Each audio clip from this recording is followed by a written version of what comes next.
यह असम के गुवाहाटी में माता गौरा का कामरूप कामाख्या मंदिर है। नीलांचल की पहाड़ी पर स्थित इस मंदिर पर दर्शन के लिए देश भर से लोग आते हैं। मंदिर नीलांचल पर्वत पर स्थित है और नीलांचल पर्वत की पहाड़ी पर स्थित माता का यह मंदिर ब्रह्मपुत्रा के एकदम नजदीक है। और इस माता के मंदिर के जो है विशेषता यह है कि यह मंदिर माता के 52 जो सिद्धपीठ हैं उनमें से एक, उन 52 सिद्धपीठ में से कहते हैं कि यहाँ माता का वदन गिरा था और माता के यहाँ पे वदन स्वरूप की पूजा की जाती है।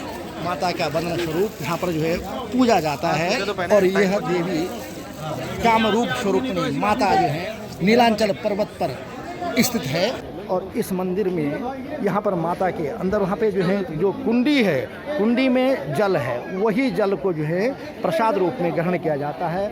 उसके छींटे भक्त लगाते हैं। ऊंची पहाड़ी पर हरे भरे परिवेश में स्थित यह मंदिर भव्य है। इसकी बनावट से ही लगता है कि यह हजारों साल पुराना है। इसमें बड़े बड़े पत्थर मंदिर के निर्माण में इस्तेमाल किए गए हैं और मंदिर के अंदर की जो निर्माण कला है उसकी भव्यता देखते ही बनती है। मंदिर में जब अंदर श्रद्धालु प्रवेश करते हैं तो वहाँ पहले माता की मूर्ति का दर्शन होता है। मूर्ति में पुष्प अर्पित करते हैं, लोग माता की अर्चना करते हैं और भक्तों को लगता है, श्रद्धालुओं को लगता है कि बस अब दर्शन कर लिए, क्योंकि मूर्ति भव्य है और मूर्ति के चारों तरफ परिक्रमा करते हुए जो है भक्त जय जयकारा करते हुए वहाँ पहुँचते हैं। लेकिन जैसे मूर्ति के सामने जानते हैं तो वहाँ शांत हो जाते हैं और शांत होकर के माता की अर्चना करते हैं। उसके बाद आगे जब आप जाएंगे तो सीढ़ियाँ हैं उतरने के लिए, काफ़ी सीढ़ियाँ हैं और उन सीढ़ियों के अंदर अंधेरा रहता है, वहाँ पे उजाला नहीं, सिर्फ दीपक जलता है। तो वो दीपक के बगल में माता का जो पिंड स्वरूप माता वहाँ पर मौजूद है, वो माता का बदन वहाँ पर है और अंधेरा रहता है। लेकिन वहाँ जल है, कुंड, जल का कुंड है।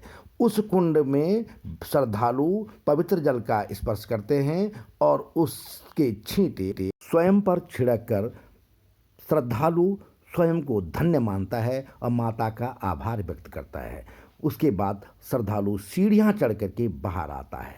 खूब अंधेरे में ही और जल कुंडी बहुत गहराई पर है और कहते हैं कि यह जल की कुंडी में पानी अपने आप आता है और वह जल कभी बढ़ता नहीं है, उतना ही रहता है। यह वहाँ के पुजारी बताते हैं और वो कहते हैं कि यही माता का सबसे बड़ा चमत्कार है कि वहाँ जल आता है लेकिन वह जल बढ़ता नहीं है। गर्भगृह में पिंड स्वरूप में मौजूद माता की यह भव्यता ही श्रद्धालुओं को सबसे ज़्यादा प्रभावित करती है, उनके अंदर जिज्ञासा पैदा करती है और श्रद्धालु भी इस जल का आचमन करके, इस जल की छींटे स्वयं पर छिड़क करके स्वयं को नसीब वाला मानता है, स्वयं को धन्य मानता है। मंदिर के बाहर शंकराचार्य जी का मंदिर है और कहते हैं कि आदि गुरु शंकराचार्य जी ने इस मंदिर में भी दर्शन किए थे। मंदिर परिसर में यह आदि शंकराचार्य जी का मंदिर है। संवाद सूत्र को कृपया लाइक और सब्सक्राइब कर टिप्पणी करें।